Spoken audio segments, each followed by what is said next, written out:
हम 4 घंटा मंदिर में बैठते हैं, इसकी महिमा नहीं है। हम जितनी देर तक भगवान के सन्मुख रहते हैं हमारी आंख में बेकार नहीं आते, हमारी इंद्रियां कामातुर नहीं होती। सबसे बड़ी बात है, मैंने ऐसे भी लोगों को देखा है। पानीपत में मुझे एक फैमिली मिली, वो कहते हैं कि हमने किन्हीं अच्छे से महापुरुष का कोई प्रवचन सुना। महाराज जी 19 साल हमें हो गई हैं, हम पति और पत्नी हैं, लेकिन ऐसा नहीं लगता है कि अब हम पति और पत्नी का जीवन जी रहे हैं और हमें जिंदगी जीने में बहुत आनंद की अनुभूति हो रही है। तो मैं यहाँ कहना चाहूँगा कि यह पति और पत्नी दोनों नई शादी हुई थी, ब्राह्मण है, आचार्य है, पूजन करता है देवताओं का, लेकिन ऐसी गलती हो गई जिस समय में गर्भ में संतान नहीं आनी चाहिए थी। ऐसा ही वो महात्मा कश्यप के साथ हुआ था। कश्यप की 2 पत्नियां, एक का नाम है अदिति और एक का नाम है दिति। तो उनमें जो दिति नाम की जो उनकी दूसरी पत्नी थी, संध्या का समय था, महापुरुष यज्ञ करने के लिए जा रहे थे, तो उसे स्त्री ने जबरदस्ती से पकड़ लिया अपने पति को।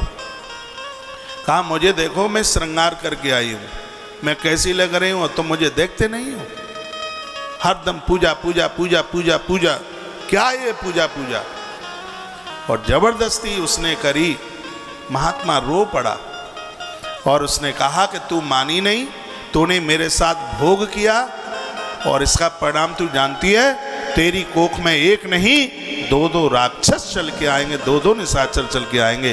वो हिरण्यकश्यप और हिरण्याक्ष, ये दोनों आए।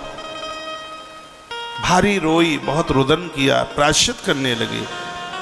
तब महात्मा ने कहा तूने प्रायश्चित किया है तो तेरा प्रपौत्र होगा, वो प्रहलाद होगा, जिसके द्वारा ही तुझे गति मिलेगी, कल्याण होगा।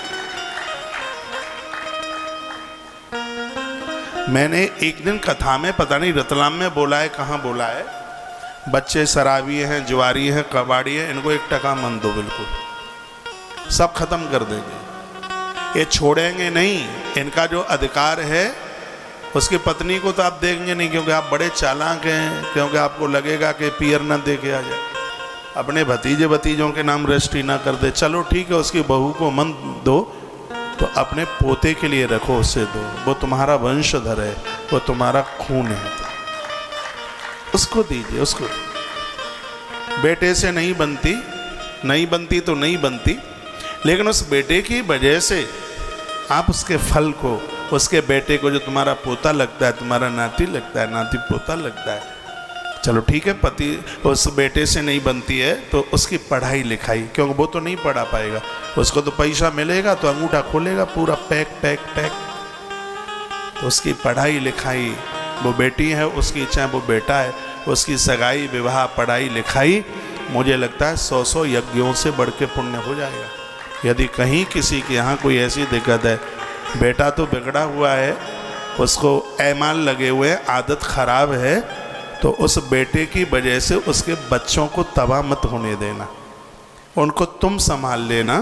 तुम्हें 1000 सोमनाथ दर्शन का फल एक साथ मिलेगा यदि उसके बच्चों को तुमने पाल लिया तो। उसकी पत्नी को अपने आप से अलग मत करना। और आज ऐसी बहुत घटनाएं घटती हैं, घर वालियाँ इतनी अच्छी होती हैं और ये धूर्त पी करके, अब क्या बोलूँ मैं, मुझे तो कितने मिलते हैं साल में ऐसे।